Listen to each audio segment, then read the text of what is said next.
Kahit sa dadaanan ko sa may bago kong dinirahan ay bahana.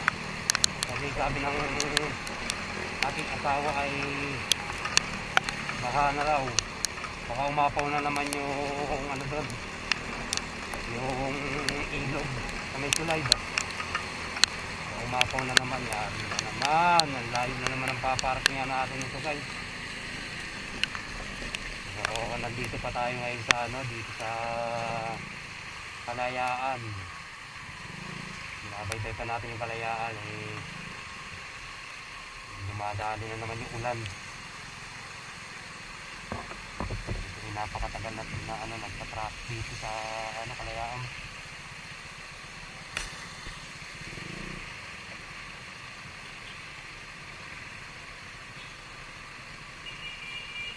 Meron guys umaabot ng mga 30 minutes katagal.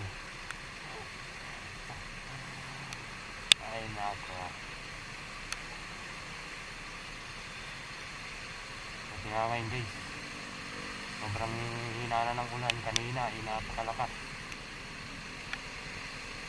Sobrang lakas ng ulan.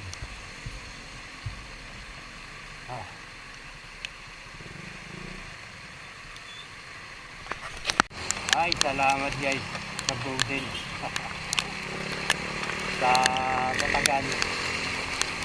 Ang bira yan naabot siguro ng mga 30 minutes. Kaya kapag sobrang init ay talagang ang iinit din ang ulo mo. Ang ulan guys, may ngayon, may bagyo. May bagyo, halos magpasunuran lang. Kapag bumaharong sa may amin tatlong tunog na yan. Kasi nung una guys na baharong yung bagyo din, grabe rin ang grabe rin yung baha dun. At malalim yung nung una. Pero nung undoy wala pa tayo dun guys. Magpunta lang tayo sa baybayan yan village. Ako guys, lubog din kami doon. Mas lalo raw doon sa umaabot doon ng second floor.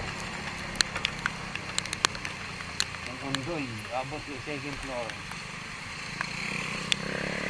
Grabe, kabilaw.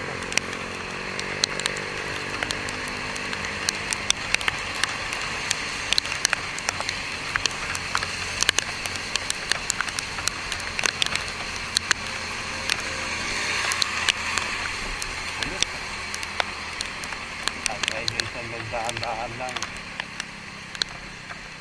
Sobrang dulas ng kalsada at napakahina pa ng preno ko. Okay lang yan kahit sumunod lang tayo dyan. Pero pag ganyang traffic, nakikita nyo guys ang traffic yan. Pag ganyang traffic, pwede na tayo magsisimit yan. Hindi naman tayo magmamabilis na kapag sinimit.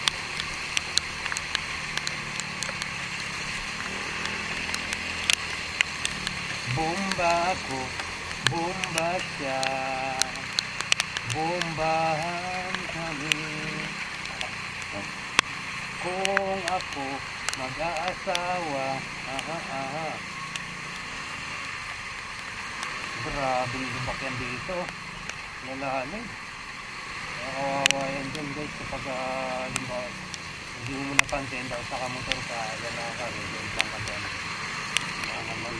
Kailangan talaga ay magdahan-dahan ka rito sa lugar na to. Ayun, lalalim mo. Ayun pa guys, yun kesak kailangan tipid na tipid ka rito sa kalsada na to. Yung guys, yung espalto, yun ang natatanggal. Ayun, lalalim mo. Ayun, grabe naman. Hindi mo napansin, talaga sa semplang kami. Dami, nakakatamot kapag dumaan ng gabi. Nawawa yung semplang na.